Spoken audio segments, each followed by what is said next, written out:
Hey there, lovely. If you're a driven and highly ambitious woman who has checked all the boxes, followed all the rules, only to realize you don't actually feel fulfilled or you don't feel like you're living your purpose, then you are absolutely in the right place. My name is Melissa Chavis. I'm an intuitive mindset coach, and I am absolutely obsessed with helping you discover your true purpose, that thing you were put here on this earth to do, so that you can live the most fulfilling and abundant life possible. Hey there, lovely. Welcome back to another episode of the Authentic Awakening podcast. Today, I want to talk about a topic that I think is incredibly common for so many of us, and that is overthinking. So, what is overthinking? Well, probably if you are someone who has ever dealt with overthinking something, you probably don't need a definition. You don't need me to explain. You already know. But overthinking is essentially that endless loop of thoughts that just goes and goes and goes inside our heads and keeps us awake at night. And it's essentially just this playing every possible scenario and outcome over and over again in your head, trying to figure out what the best decision might be or what might possibly happen if you do a certain thing, or trying to kind of play out every potential scenario in your head before you make a decision and take action on something. So, why do so many of us do this? What I've come to realize is that it's essentially a way to avoid the potential discomfort of making a decision and having to face whatever fears you might have about that decision. You kind of delay the decision-making process. You delay taking that action. So you're keeping yourself safe from any potential discomfort that might come up. I also think that we fall into the trap of overthinking as a way to try and gain some control over the situation.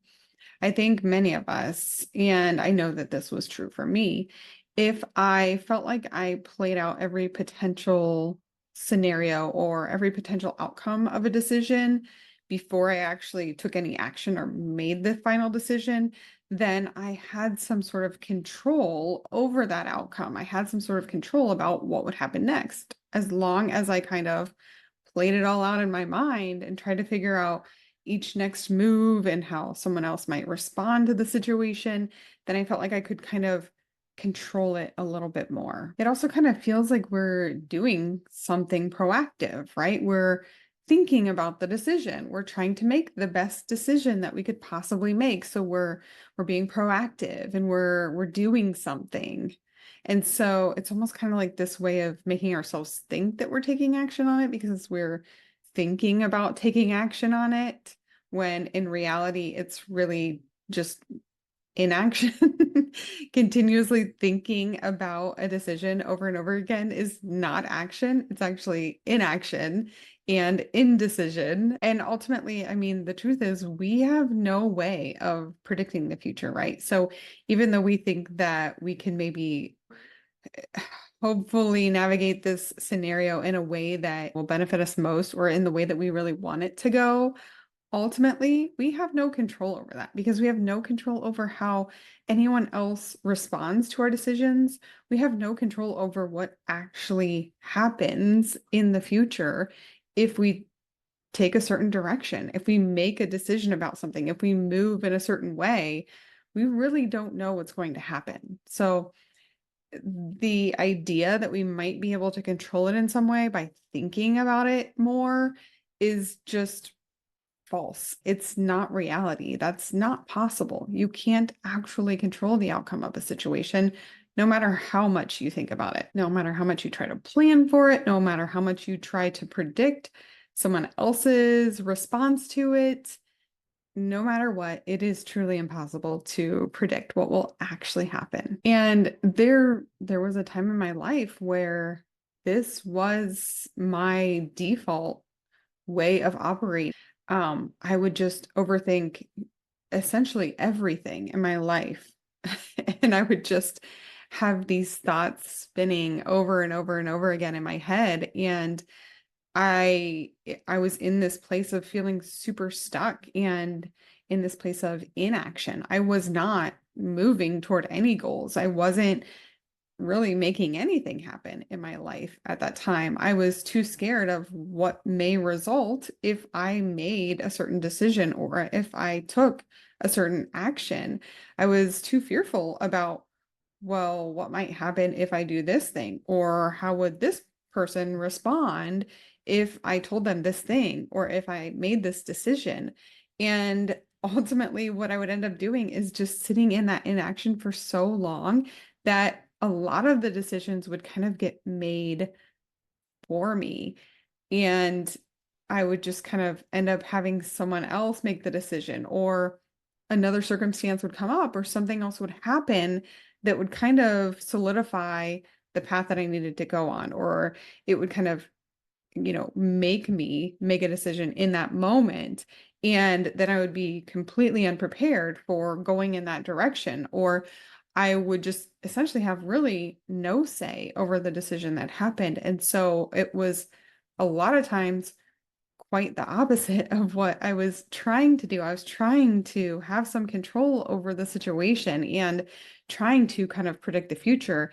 And then ultimately, what would happen is the decision would get made for me, and then I would have absolutely no say in it, which was the opposite, right, of what I was trying to do. So it was incredibly frustrating, and I felt incredibly stuck for a very long time because I just couldn't get out of this cycle of overthinking everything that came my way. And it truly was related to fear. It all came down to fear. It was this fear of having to face whatever consequences I thought might come about based on any different scenario that I was playing out.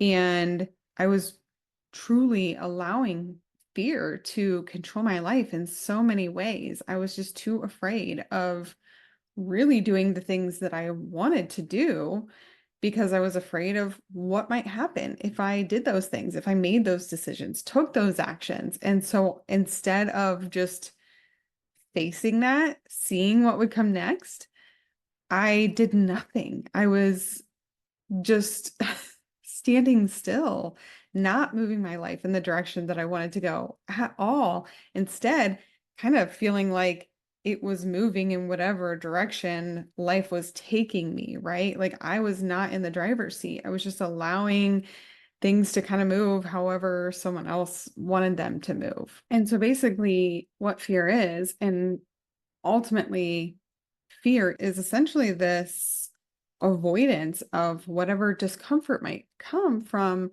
just feeling the feelings that are going to come up for you in any given situation. It's this fear that we're somehow in danger because we might, feel embarrassed or scared or judged, or we might feel like we failed at something and then we're fearful of what that reaction might be from others in that situation. And so ultimately, I believe that fear is really behind this cycle of overthinking that so many people get into. It's brought on by this fear of really facing your emotions and feeling your feelings and actually working through them and processing them, because most of us weren't taught how to do that, right? That is this completely foreign concept for us that sounds scary. And so I believe that overthinking is an avoidance of having to do that, this avoidance of discomfort that we know may come up for us if we try something new or go a different direction. And ultimately, at the end of the day, and if you've watched my other episode about this, you'll know that I think discomfort is absolutely necessary for growth. In order to grow, you will have to move through discomfort in your life. It is inevitable.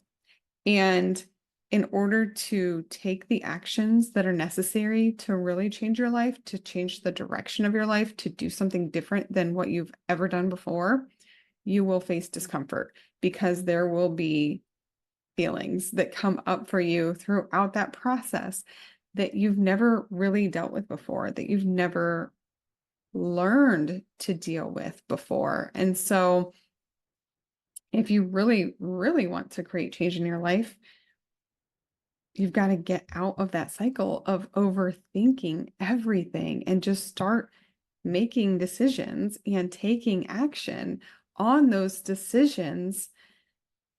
You need to be able to make decisions and trust yourself to make the right decision, and then be willing to face whatever feelings come up along the way as you move yourself in that direction. So, how do we get out of the cycle of overthinking, right? Because when you're in it, this is just who you are. For me, that's just who I was for years. I called myself a worrier because I would literally just worry about everything. There was always something for me to think about and to ruminate on and to worry about. And it was just this constant overthinking every single thing, thinking about all the potential negative outcomes that might occur if I took a certain action, if I made a certain decision. What are all the negative possibilities that could be there? So here are a few things that I found really helpful in getting myself out of this cycle of overthinking. So number one is acknowledging your thoughts and truly understanding that they're just that. They're thoughts that are running through your brain. They are not facts. The only facts in any situation is like the actual situation that is occurring in your life in that moment. Those are the facts. The thoughts that you're having about it are not facts. They're just thoughts. And you do have the power to change them. But essentially, it starts with just being aware of that fact that your thoughts are just thoughts going through your brain. They're not reality. They're not facts. And so just acknowledging that and understanding that concept is incredibly helpful in breaking this cycle. And number two is to really just focus on what you can control in any given situation. So ultimately, the only thing you really can control is your reaction to it or your behaviors in that specific situation.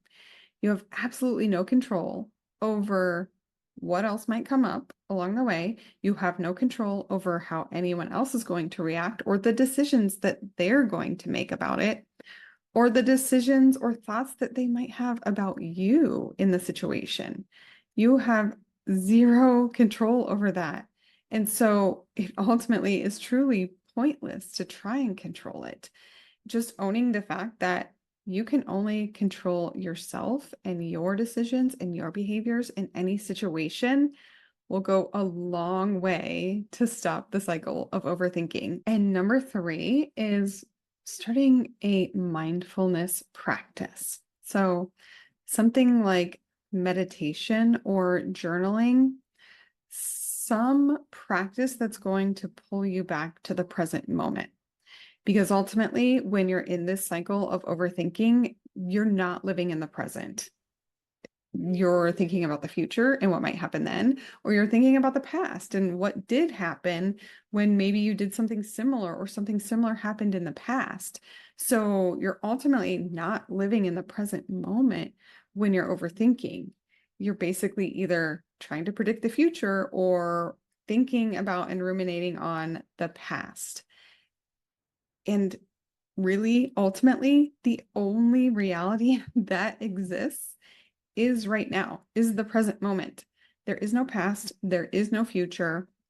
All you really can act in is this current moment right now. And you cannot change whatever occurred in the past. And you cannot predict or control the future. And so being able to have a mindfulness practice that will bring you back to the present moment and help you essentially kind of calm your nervous system as well and recenter you and bring you back to that focus is incredibly helpful when you are a chronic overthinker like I was. So, Ultimately, I think snapping yourself out of this cycle of overthinking requires embracing a certain level of uncertainty in life. We really have no idea what is going to happen in the future. The only thing we can do is focus on the current moment and focus on understanding how to face and process the feelings that are coming up for us on a daily basis and to really work through those things so that we can get rid of that fear of having to face them, that fear of the discomfort that might be coming depending on whatever decision we make in life. So ultimately, embracing that uncertainty and understanding that feelings are just feelings and they're not actually going to harm us in any way. It is possible to just sit with them and feel them and process them and get through them and then get through to the other side and keep going, keep making progress, keep doing whatever you're really ultimately trying to do. I think that learning how to handle your feelings and work through them creates this level of trust within yourself that you will be able to handle any situation, anything that comes your way. You know, ultimately, that you can get through it. You'll be able to work through it, and you create that trust. And so, creating that level of trust and embracing the uncertainty of life will ultimately be what ends that cycle of overthinking for you. Of course, these things are not easy. They're actually far from easy. This is some of the most challenging work that you could possibly do. However, it's incredibly rewarding. As someone who is now kind of on the other side of this spiraling and overthinking about every single thing that comes up in my life, I can tell you that it just feels so much better to be able to move through life in a way where I know that I can face whatever comes my way. I don't have to fear the consequences of any of my decisions or actions because I know that I can face whatever comes up, whatever feelings arise, whatever discomfort there might be. I know I can face it, I can work through it, and I can get to the other side and keep moving forward. So, by acknowledging your thoughts, facing your fears, and embracing the uncertainty of life, you can get out of the cycle of overthinking. It is absolutely possible. And I know that it is something that you're capable of doing.